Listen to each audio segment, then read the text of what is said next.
Tenho 65 anos. Mudei-me para a capital para morar com meu filho na minha aposentadoria. Toda noite, pontualmente às 3 da manhã, ele tomava banho. Um dia, não contive a curiosidade e dei uma espiada no banheiro. O que vi ali me assustou profundamente. Na manhã seguinte, arrumei minhas coisas e fui para um residencial para idosos. Antes de chegarmos a esse ponto, minha vida era comum em nossa cidade do interior. O fim de outono agarrava-se às janelas com uma corrente de ar longa e um frio seco e cortante que passava por todas as frestas. Minha casa antiga, com suas portas e janelas de madeira de lei, me lembrava de quando eu era uma jovem professora de inglês, depois viúva, e agora uma mulher com mechas grisalhas cujas mãos ainda se esticavam para ajeitar a cortina e pôr a chaleira no fogo, como fiz a vida inteira. Sobre a cômoda ficava a foto do meu falecido marido. Ele me olhava severamente, como se estivesse acostumado a mandar mesmo depois de morto. E toda vez que meu olhar se detinha inevitavelmente em seu rosto, dois sentimentos se misturavam dentro de mim: pena pelo passado e alívio por não ter mais que esperar pelo passo pesado no corredor. Sobre os mortos, disse que se deve falar bem ou nada. Mas as marcas que você esconde com maquiagem e as palavras que cortam como um cinto, elas não desaparecem. Apenas se acalmam se a casa finalmente fica em silêncio. Ele era um homem rude e autoritário, que nos tratava, a mim e ao nosso filho, como propriedade. Coincidência cruel, no mesmo dia em que descobrimos que ele estava com câncer incurável, chegou uma carta para André, nosso filho, dizendo que ele havia sido aceito em uma boa universidade federal. Engoli todas as mágoas e comecei a cuidar do doente, não por amor, mas por dever, para que André pudesse estudar sem desvios. E quando meu marido fechou os olhos para sempre, não chorei. Apenas senti algo enorme e pesado cair dos meus ombros. Algo que me impedia de respirar. Ficamos nós dois, mãe e filho, e dediquei-me totalmente a fazê-lo vencer. Aulas na escola, bicos à noite, trabalhos de tradução para terceiros, corrigindo provas na madrugada, chá com biscoito de água e sal no lugar do jantar, nem consigo listar tudo. André cresceu inteligente, esperto, mas temperamental. E quando ele franzia a testa e levantava a voz, aquele velho sentimento animal e silencioso me invadia. Agora vai voar alguma coisa, agora vai começar. E toda vez eu o parava com gentileza, conversava, explicava, como se estivesse alisando com a palma da mão as arestas afiadas de seu caráter. Eu acreditava que era possível, que ele se corrigiria. No fim, ele não me decepcionou. Destacou-se na universidade, arrumou emprego em uma grande multinacional, subiu rápido, chegou a gerente regional e casou-se com uma moça quieta e carinhosa chamada Clara. Nós nos tratamos com cuidado desde o início. Parecia-me que agora sim viria uma velhice tranquila, de me sentar no jardim perto dos meus pés de tomate de manhã e sair para caminhar com as vizinhas ao redor da praça à noite, conversando com calma, do nosso jeito, e que a vida seguisse seu curso, mas a vida adora ignorar nossos planos. Eu estava na horta, com as mãos cheirando a terra, quando o telefone tocou. Mãe, o que está fazendo? A voz de André, mesmo em um simples oi, sempre carregava uma exigência invisível. Sequei as mãos no avental e sorri. Ah, estou olhando para os tomates, estão quase maduros. O que aconteceu, meu filho? Eu e Clara decidimos. Arrume suas coisas, vou te buscar no fim de semana e você vem morar conosco na capital. Vai ficar com a gente. Congelei. A ideia de sair dali, deixar esta casa, a horta, o vapor da manhã sobre o rio, meu coração pesou imediatamente. Não precisa, filho. Eu conheço tudo aqui e lá não conheço ninguém. Só vou atrapalhar vocês. Vocês trabalham, estão ocupados, e eu com minhas compotas e temperos. Que atrapalhar, mãe? Na voz já havia impaciência. É dever do filho cuidar da mãe. E se algo te acontecer, quem vai saber? Eu decidi. O quarto está pronto. Não precisa discutir. Aquele "eu decidi" me atingiu como um jato de água gelada. Era assim que o pai dele falava. Reuni minhas forças e tentei gentilmente dissuadi-lo. André, já estou velha para tanta mudança. Não tenho minhas amigas lá, nem minhas plantas. Vou morrer de saudade. Que amigas? Ele retrucou. Clara te leva ao mercado e para passear. Espere, ela mesma vai falar com você. Ouvi a voz dela, suave, clara, como água morna na palma da mão. Mãe, é a Clara. Venha morar conosco. O apartamento é grande, iluminado, sentimos sua falta.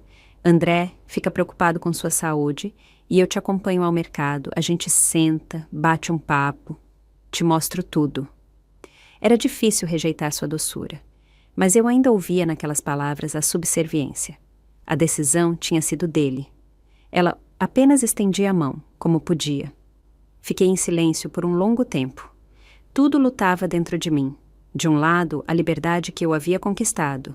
Do outro, o dever, o amor pelo meu filho e o velho medo da raiva masculina que, ao que parece, não morre com a pessoa, mas se aloja na memória e ali vive. Tudo bem, eu disse finalmente. Me deem uns 2 dias, eu me arrumo. Ótimo, Clara exclamou feliz. Estaremos aí no fim de semana. Desligamos e eu continuei ali no jardim, ouvindo o vento de outono sussurrar nos talos secos de coentro e pensando. Talvez eu esteja complicando as coisas à toa? Talvez seja mesmo mais fácil para mim na cidade. Eles são jovens, atenciosos. Meu filho não é mais um garoto do que eu tenho medo? Eu tinha poucas coisas na casa. Alguns vestidos, um álbum antigo, um par de livros preferidos. Peguei o álbum, sentei-me à mesa e folheei.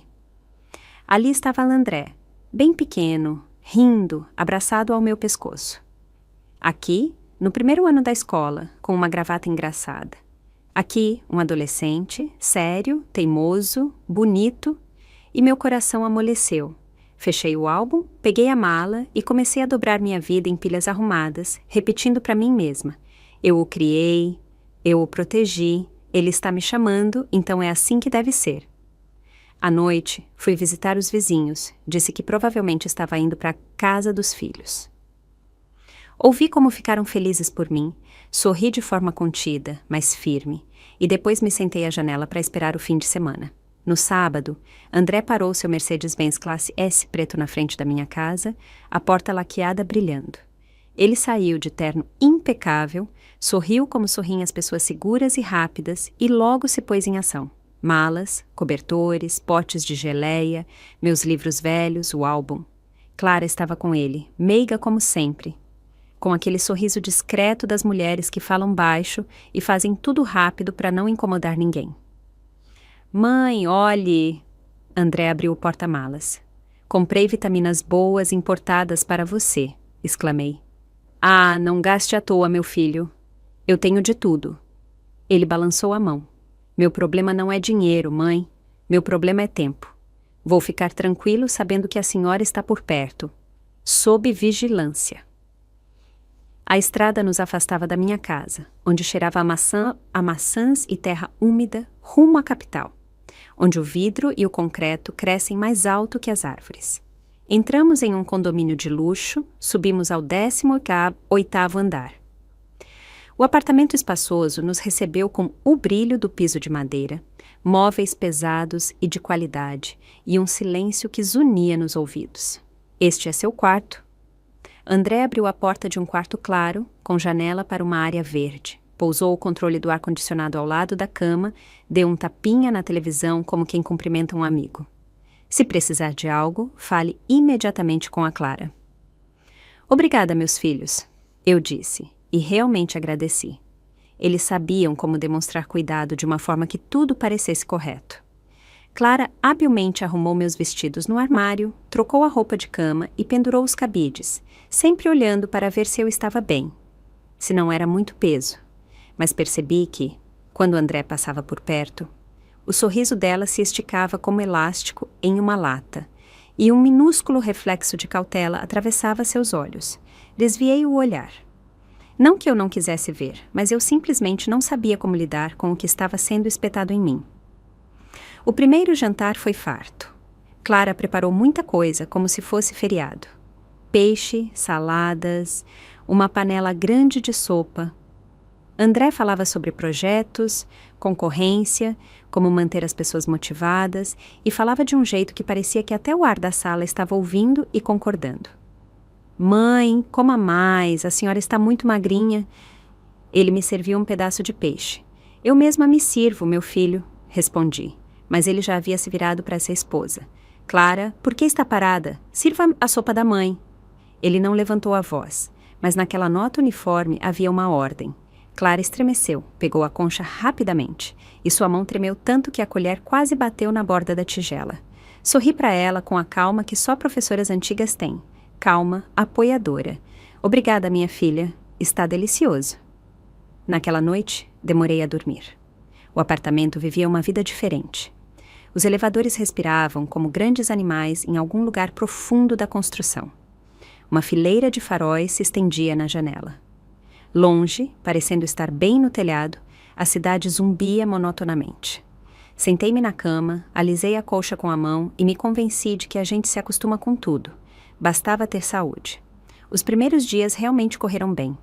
De manhã, quando André saía, Clara me pegava pelo braço e me levava ao mercado. Não me deixava carregar sacolas, perguntava do que eu gostava e repetia: Mãe, a senhora está de folga hoje. Às vezes íamos ao shopping. Ela escolhia um cardigan para mim. Este, cor de creme, combina muito com a senhora. E eu resmungava, envergonhada, que minhas roupas velhas ainda estavam boas. André passava no meu quarto assim que chegava à noite. Como está a pressão? Usou o aparelho? Tem que usar de manhã e à noite. Clara, anote os resultados no caderno. Ele falava de forma uniforme, atenciosa, e eu me sentia desconfortável com minha própria cautela, como se estivesse sendo desnecessariamente desconfiada, como se devesse simplesmente aceitar e viver. Mesmo assim, quanto mais eu observava, mais frequentemente flagrava nos movimentos de Clara aquela tensão que uma mulher em paz não tem.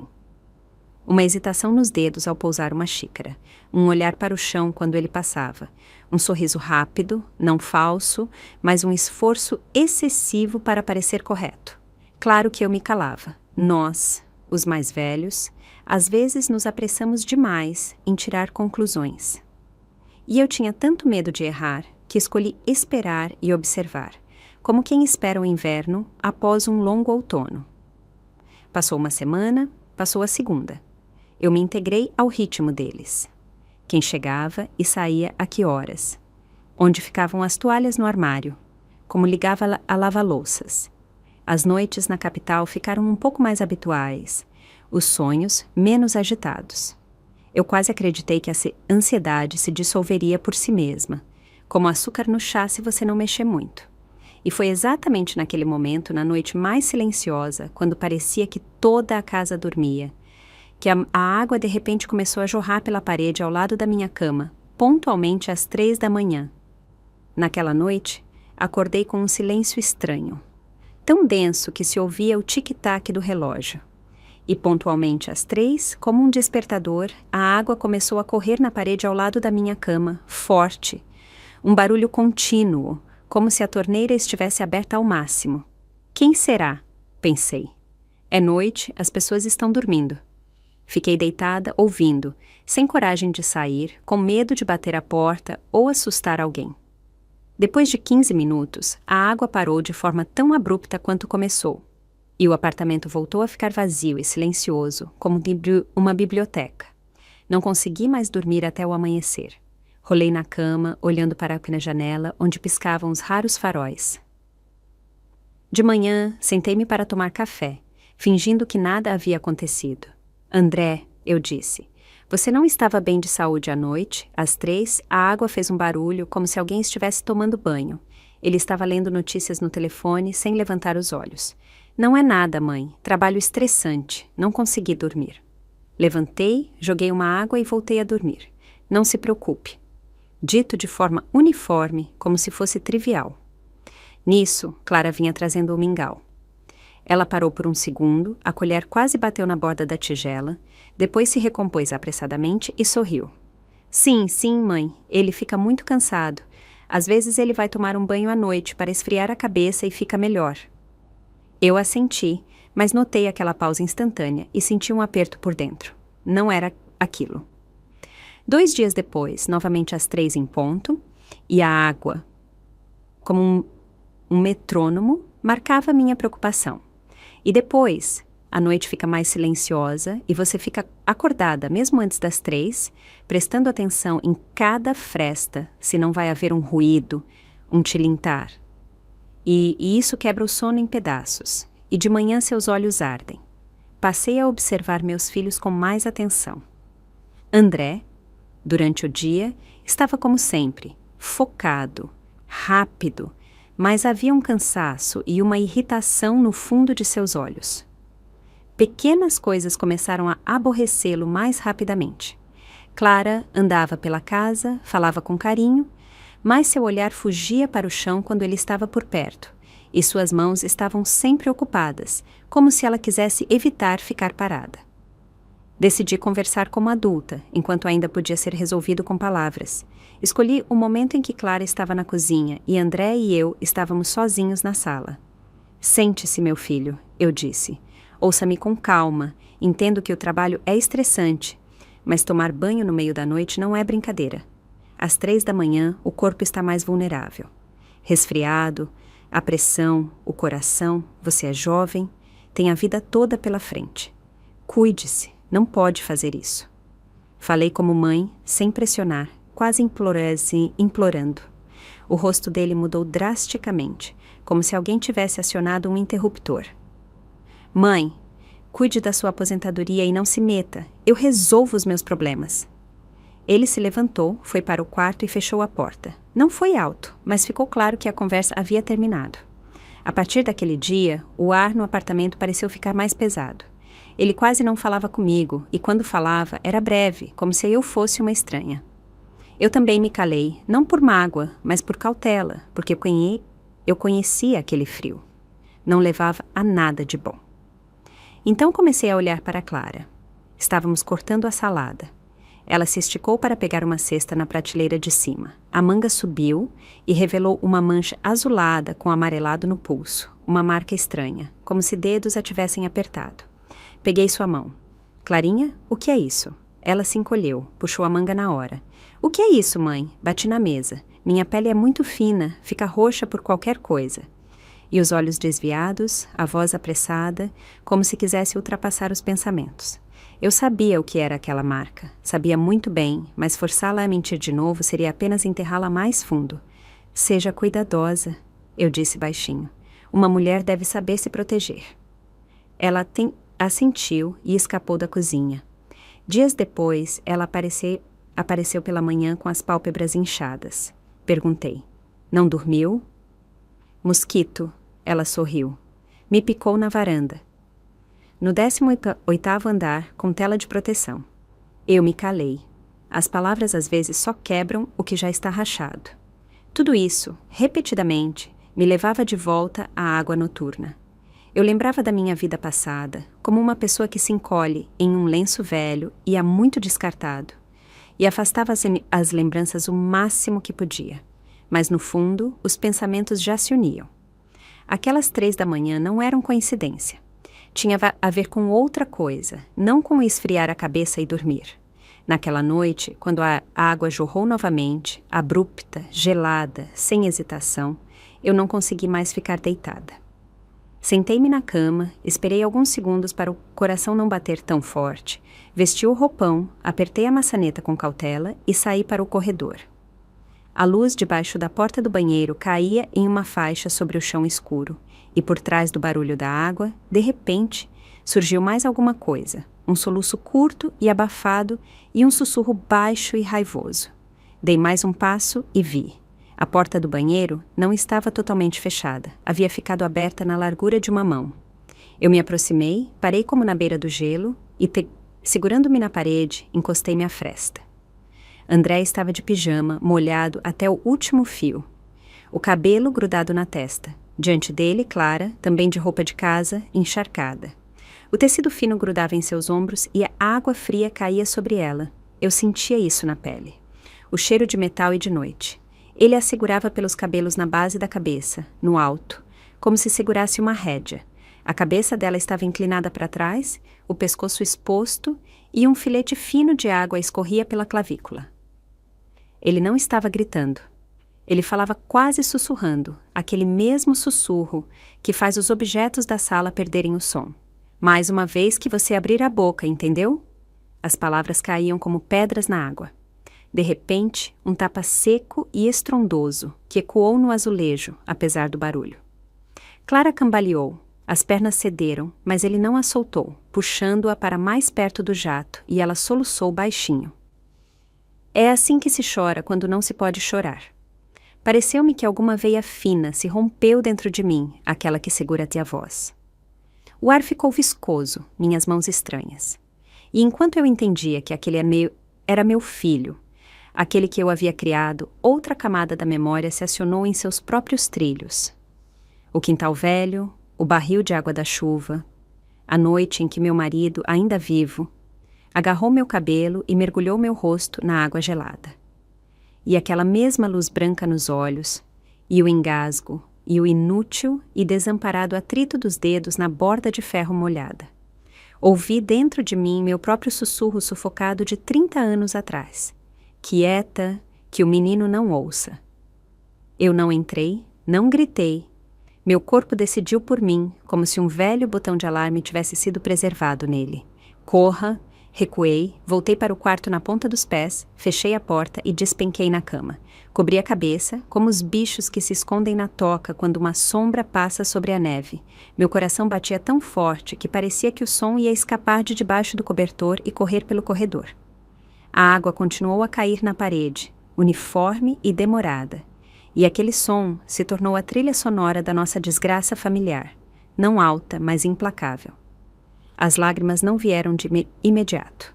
Primeiro veio o frio, aquele que sentimos depois de um grande susto, quando os dentes batem sozinhos. Depois, a vergonha. Não por ter me escondido, mas por ter visto em meu próprio filho o homem estranho que eu havia enterrado com os papéis do hospital e o último suspiro. Pensei que o demônio havia morrido quando a porta do necrotério se fechou atrás da maca dele. Acontece que não, ele apenas se mudou para outra carne, dolorosamente familiar. Fiquei deitada e chorei baixinho, sem som, não só por Clara, mas por mim mesma de antigamente. Por todas aquelas noites com maquiagem para esconder marcas, por todos os caí da bicicleta forjados, pelas lições de casa que eu corrigia com gelo na bochecha, pelo menino a quem eu explicava tudo e tudo alisava com a palma da mão, pensando: vai passar, vai se ajeitar? Não se ajeitou. Quando a água cessou, o silêncio ficou ainda mais pesado, como carvão em um balde. Fiquei imóvel até amanhecer, e com a primeira luz na janela, tênue como papel de caderno, veio a clareza. Aquela que chamamos de depois. Dentro de mim, tudo se organizou de forma simples, como aritmética. Eu não mudaria André. Eu não conseguiria atravessar a raiva dele. Não aguentaria uma segunda vida como aguentei a primeira. Eu não ficaria entre ele e aquela que estava ao seu lado, porque quando você se coloca no meio, o golpe atinge os dois. Eu só podia ir embora. Ir embora, viva. Levantei-me, lavei o rosto, olhei-me no espelho. Uma mulher com mechas grisalhas, nos olhos não havia medo, mas uma firmeza, como uma rachadura no vidro em um dia de geada. Visível, mas que ainda se sustenta. Na cozinha, pus a água para ferver, preparei o mingau e servi na mesa. Tudo como de costume, como se fosse possível segurar aquela casa por meio de rituais. As mãos faziam o simples, os pensamentos já iam mais longe. Para onde, como, o que dizer, quais coisas arrumar, o que deixar, a quem avisar. Residencial para idosos. A palavra que antes despertava um sentimento de constrangimento. Agora soava Clara, como o nome de uma estação para onde o trem elétrico se dirige. André saiu primeiro, fresco, arrumado, como se a noite não tivesse existido. Clara veio um pouco depois, contida, olhos baixos, com uma fina linha amarelada debaixo do pó compacto na têmpora. Senti minha voz subir do meu peito, baixa e irredutível. A voz de professora que precisa parar a turma com uma única frase. Sentei-me em frente à mesa, coloquei as mãos sobre ela para que não tremessem, e levantei os olhos. Filhos, eu disse e fiz uma breve pausa. Eu tenho algo para lhes comunicar. Eu pensei a noite toda, vou me mudar para um residencial particular para idosos. Primeiro, eles apenas se entreolharam, como se não tivessem ouvido. André se recuperou primeiro. O rosto ficou imediatamente manchado. A voz saiu metálica. O que quer dizer vou me mudar? Por quê? Você tem um filho. Você tem tudo aqui. Quer que as pessoas digam que eu abandonei minha mãe? Não, eu não permito. Esta é a minha vida, respondi calmamente. E os meus últimos anos? Quero vivê-los da maneira mais fácil para mim. Vocês, Clara e você terão mais liberdade e eu terei mais tranquilidade. A decisão é minha. Ele cerrou os lábios, tamborilou os dedos na mesa como se estivesse batendo em uma tampa e olhou para Alice além de mim, como se eu fosse um espaço vazio. Clara levantou os olhos abruptamente, como se tivesse levado um choque. Mãe, se eu a ofendi de alguma forma, por favor, não vá embora. Sua voz falhou. Você não tem nada a ver com isso, minha filha. Eu disse e toquei sua mão. É só que a vida na capital não me serve. O residencial hoje é como um resort, clube do livro, xadrez, jardim. Vocês virão me visitar nos fins de semana. Isso me basta. André ainda tentou argumentar sobre a vergonha, sobre o que as pessoas diriam, sobre o eu já organizei tudo, girando em círculos no mesmo ponto. Eu ouvi em silêncio, deixando-o desabafar e depois repeti. Eu decidi. Na minha voz estava aquela mesma firmeza que os filhos reconhecem em suas mães, quando a discussão não é mais possível.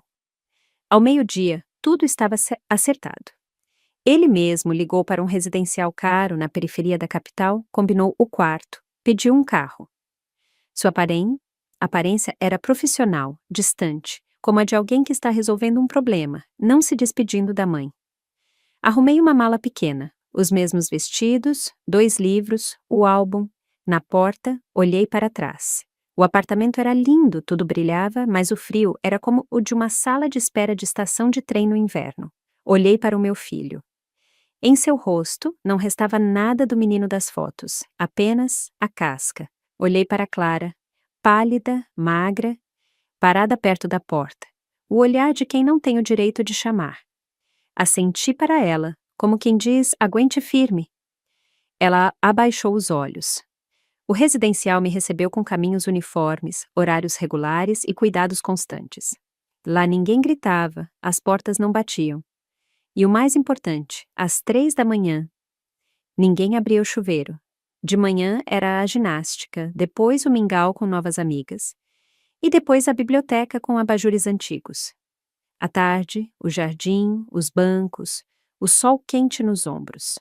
O corpo, por mais estranho que parecesse, acalmou-se rapidamente. A alma não.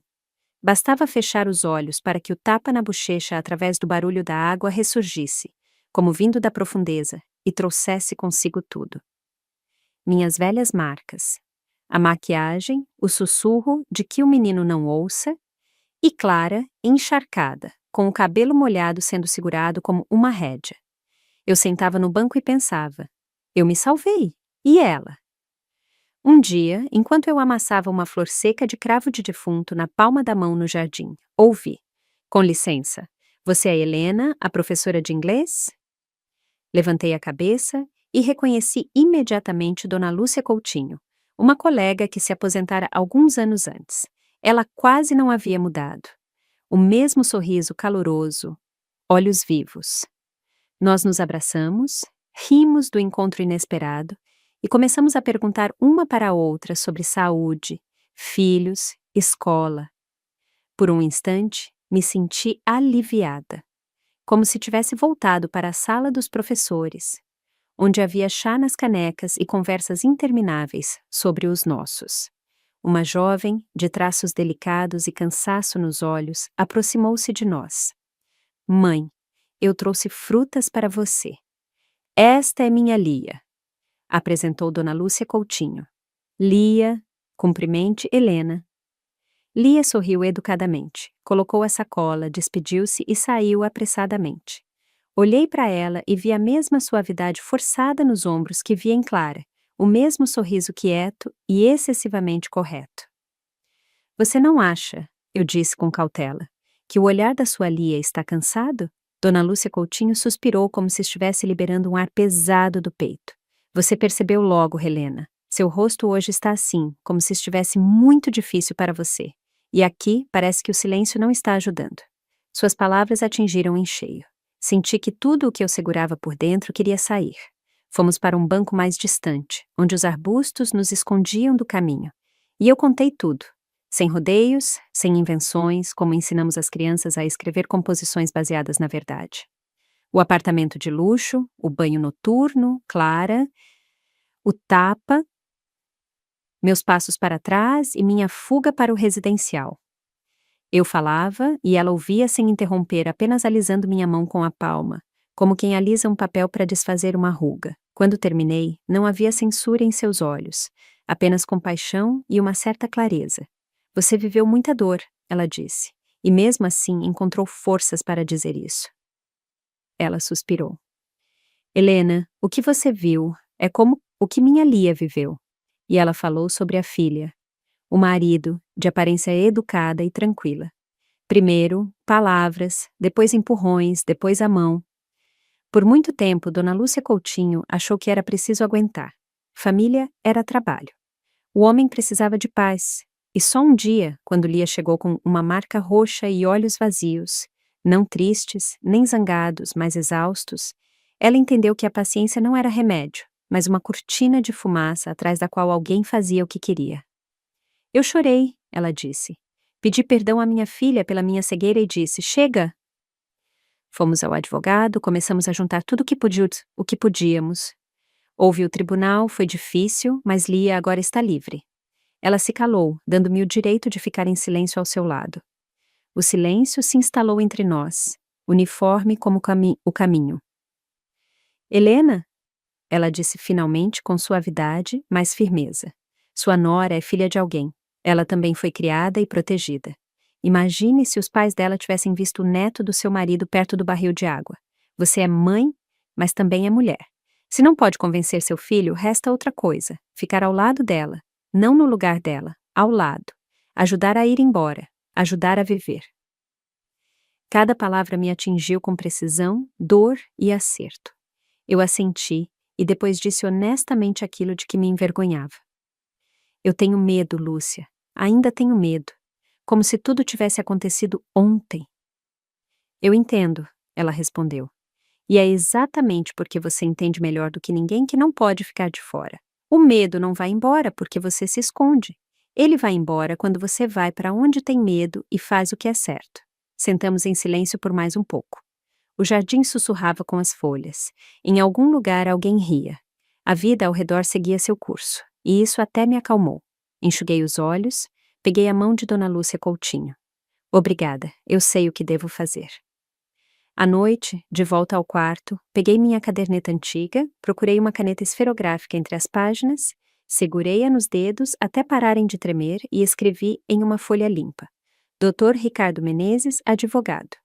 Olhei para as letras escritas, respirei fundo, puxei o telefone para perto e disquei o primeiro número. Dr. Ricardo Menezes atendeu quase imediatamente. A voz era calma, profissional, sem emoções desnecessárias. Encontramo-nos em seu escritório. Pilhas de processos, um abajur de luz verde, o vidro da janela tremendo levemente com o barulho da rua. Contei tudo, como uma professora em uma reunião pedagógica, sem floreios, em ordem. Ele ouvia, fazia perguntas curtas e esclarecedoras, tomava notas. Precisamos de provas concretas, ele disse por fim. Nenhuma emoção, apenas fatos. Você a ajudará, vamos dar conta. Poucos dias depois, Clara veio me visitar no residencial com uma grande cesta de frutas, com um sorriso sustentado pelo esforço. Sentamo-nos naquele mesmo banco no jardim, onde a sombra era densa e as pessoas não passavam. Segurei as mãos dela e disse a verdade. Eu vi. Ela primeiro tentou se defender com palavras apressadas, a proteção habitual, mas depois desmoronou. Chorou como se chora poucas vezes, quando a voz não tem mais força para se segurar. Fiquei em silêncio, abracei-a, esperando que a dor se fosse por si mesma.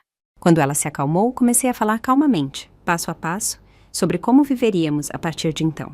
Ouça e faça exatamente o que eu disser, falei. Primeiro, qualquer insulto ou ameaça, você liga a gravação no celular. não discuta, não provoque. Segundo, qualquer marca, mesmo a menor, você fotografa imediatamente.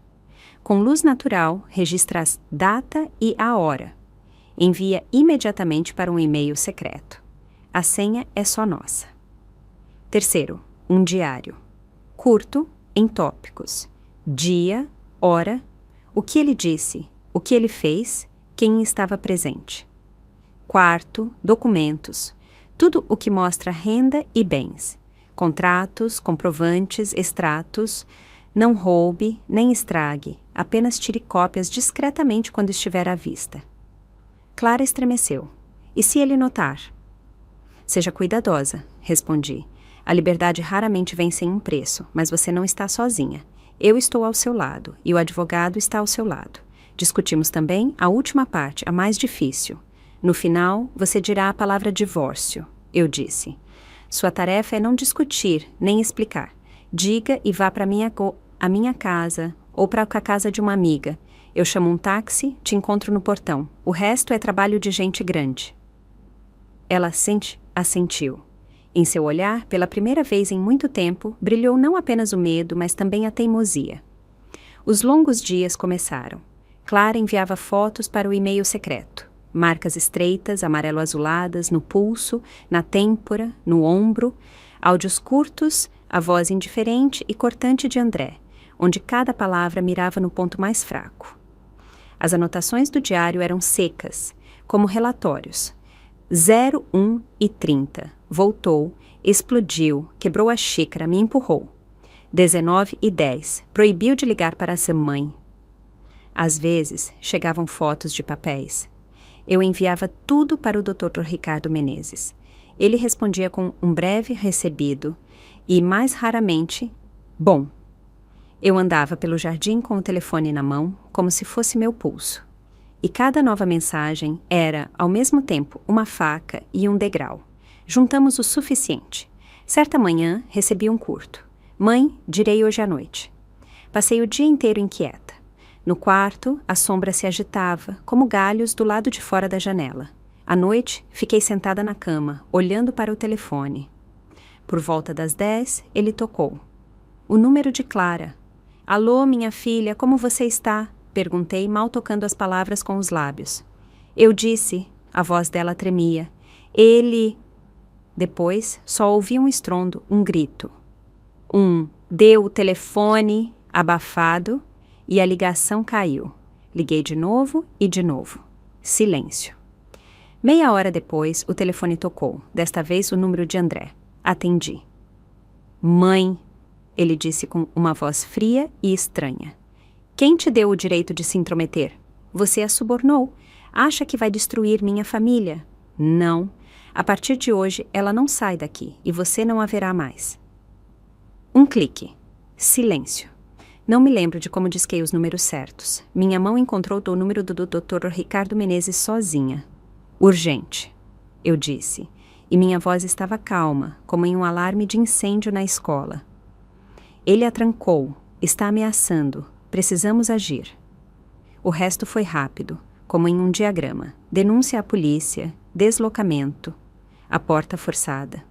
Clara no apartamento assustada, com novas marcas. O médico, o registro das agressões, um local temporário seguro. Apenas o advogado sabia o endereço. Os papéis foram para o processo. Clara, para o silêncio, onde ela podia dormir sem acordar sobressaltada. Eu sabia que era apenas o começo.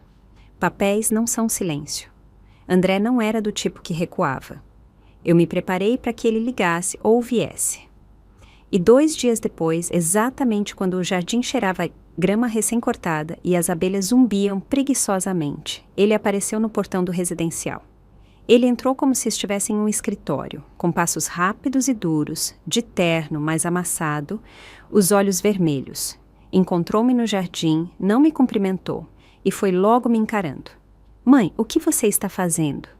Na sua idade, uma coisa dessas. Você destruiu minha família. Fechei meu livro e o coloquei calmamente no banco.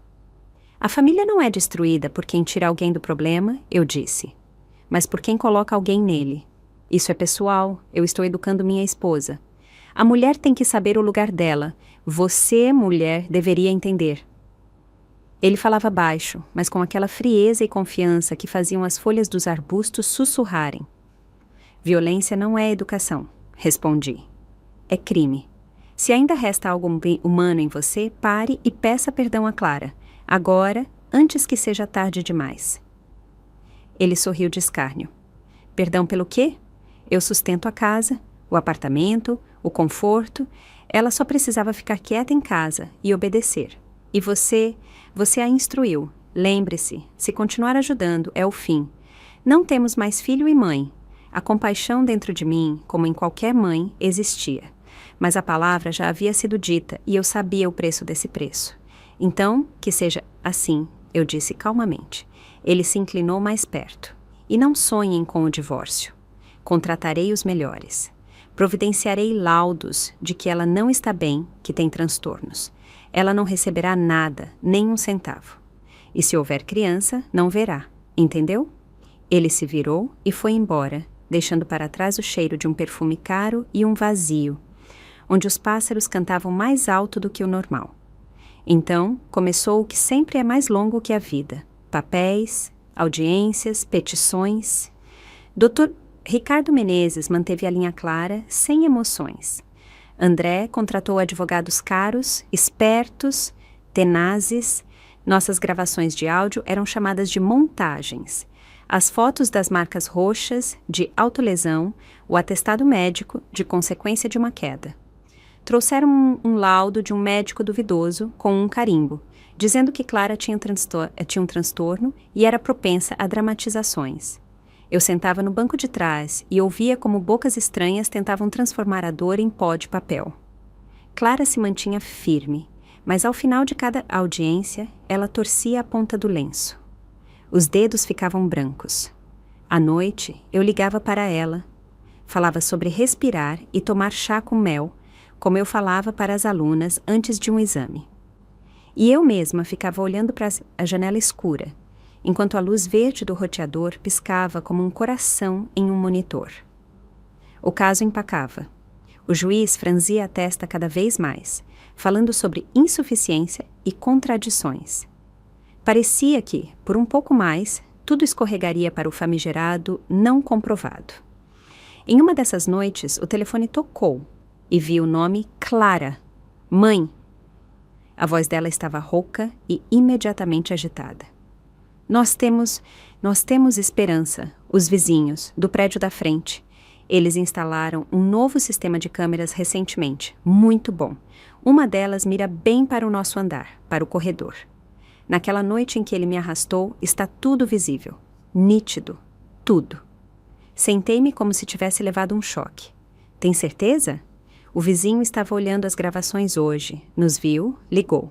Eu já entrei em contato com o Dr. Ricardo Menezes. Ele está indo para lá. Ela chorava e ria ao mesmo tempo. Dá para ver cada movimento, a mão dele no meu cabelo, as palavras dele. Eu e o advogado nos encontramos já de madrugada, perto da entrada do prédio vizinho. Rostos sóbrios, uma pasta, conversas em frases curtas. Dr. Ricardo Menezes verificou a hora, conseguiu uma cópia autenticada, chamou um policial para registro, formalizou a entrega como em um livro didático, para que nenhum detalhe desmoronasse no tribunal. Na tela do telefone, o corredor estreito do nosso 18º andar, a luz fria da lâmpada e as figuras. André, puxando Clara, mais um puxão, e os lábios dele se movendo, as palavras lidas mesmo sem som. Amanhã vamos entrar com o pedido, disse o advogado. Petição de anexação e cópia para a investigação. Que tentem chamar isso de autolesão. A noite estava quase virando manhã, aquela hora em que o céu já está clareando, mas os pássaros ainda não têm certeza se é hora. Voltei ao residencial, sentei-me na cama e juntei as mãos, como fazia na escola. Dê-me força. De manhã, Clara e eu nos encontramos na porta do fórum. Ela estava pálida, mas seu olhar era firme. Dr. Ricardo Menezes colocou um pendrive e os frames impressos na mesa. Excelentíssimo juiz, ele disse brevemente. Uma gravação de vídeo de uma área comum do prédio vizinho. Solicitamos a visualização imediata. O juiz assentiu. A secretária moveu uma pequena caixa de som para perto do monitor, ligou a tela. No retângulo preto, o corredor do nosso andar brilhou. Abaixo, a data e a hora. A porta do elevador se abriu e os dois saíram cambaleando. A porta do elevador se abriu e na tela, aquele mesmo corredor apareceu claramente. André, segurando Clara pelo cabelo, o puxão, o tapa, outro puxão e os lábios se mexendo. As ameaças podiam ser lidas mesmo sem som. O silêncio na sala foi tão profundo que o rangido de uma cadeira pareceu um trovão. Os advogados de André se entreolharam. A mão de alguém que segurava uma caneta estremeceu. O juiz, olhando para o monitor, ficou em silêncio por um longo tempo. Depois disse brevemente: anexar. O advogado assentiu. E solicito que uma cópia seja enviada aos órgãos de investigação. Depois disso, tudo seguiu um caminho diferente. A defesa baixou o tom, os papéis sobre a autolesão imediatamente perderam a cor e, para não chegar à esfera criminal, aconselharam André a fazer um acordo. Ele aceitou rapidamente, como pessoas acostumadas a calcular riscos. A decisão judicial foi clara: divórcio, divisão igualitária dos bens adquiridos em conjunto, mais uma indenização notável, não simbólica, pelos danos causados à saúde. No dia em que recebemos a cópia da decisão com o carimbo, Clara chorou. Mas eram lágrimas nas quais não havia medo, apenas o cansaço que saía do corpo, como a febre depois de uma doença. A vida seguiu sem violência. Clara comprou um apartamento pequeno e claro em outro bairro. Janelas para o pátio, sol da manhã na cozinha. Na janela, plantamos manjericão, e ele logo cheirou a lar. A primeira coisa que ela fez foi vir me buscar. Não para me levar de vez, mas apenas para sentarmos juntas em um banquinho e tomar chá, como fazem as mulheres que sobreviveram a uma tempestade e chegaram à costa. Mãe, ela disse, abraçando-me apertado, se não fosse por você... Não diga isso, eu respondi e alisei seu cabelo. Você salvou a si mesma. Apenas havia alguém por perto que estendeu a mão na hora certa. Tomamos chá, ficamos em silêncio por um longo tempo. E o silêncio não era vazio, mas bom. Então, Clara ficou envergonhada. As bochechas coraram, ela abaixou os olhos e, como uma menina, colocou a mão sobre a barriga. Tenho mais uma notícia. Parece que o destino teve pena de nós. Já fazem mais de 2 meses. Eu não entendi no início, mas depois entendi e ri em meio às lágrimas. Quando uma pessoa sai de uma jaula, de repente há espaço para um milagre em sua vida, não barulhento, mas quieto, verdadeiro. Aquela que era chamada de estéril, como a humilhavam, estava prestes a ser mãe. E isso era tão simples e tão certo, como se a própria vida tivesse decidido colocar um ponto final por nós. A notícia da gravidez de alguma forma chegou a André. Ele começou a enviar mensagens, a ligar primeiro para Clara, depois para mim. Dizia que havia entendido, que tinha sido um monstro, que dessemos uma chance, que ele consertaria tudo. Eu ouvi uma dessas ligações até o fim e respondi calmamente. Naquela noite em que você trancou a mulher e a agrediu, as chances acabaram. Não ligue. Depois bloqueei o número. Clara também disse o seu não firme. Cicatrizes no coração não se apagam com uma única promessa.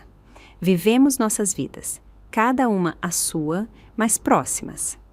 Eu continuei no residencial. Eu já tinha minhas amigas lá, minha rotina, a biblioteca, onde eu sabia em qual prateleira estava meu Thomas Hardy preferido em uma tradução antiga. Eu visitava Clara com frequência.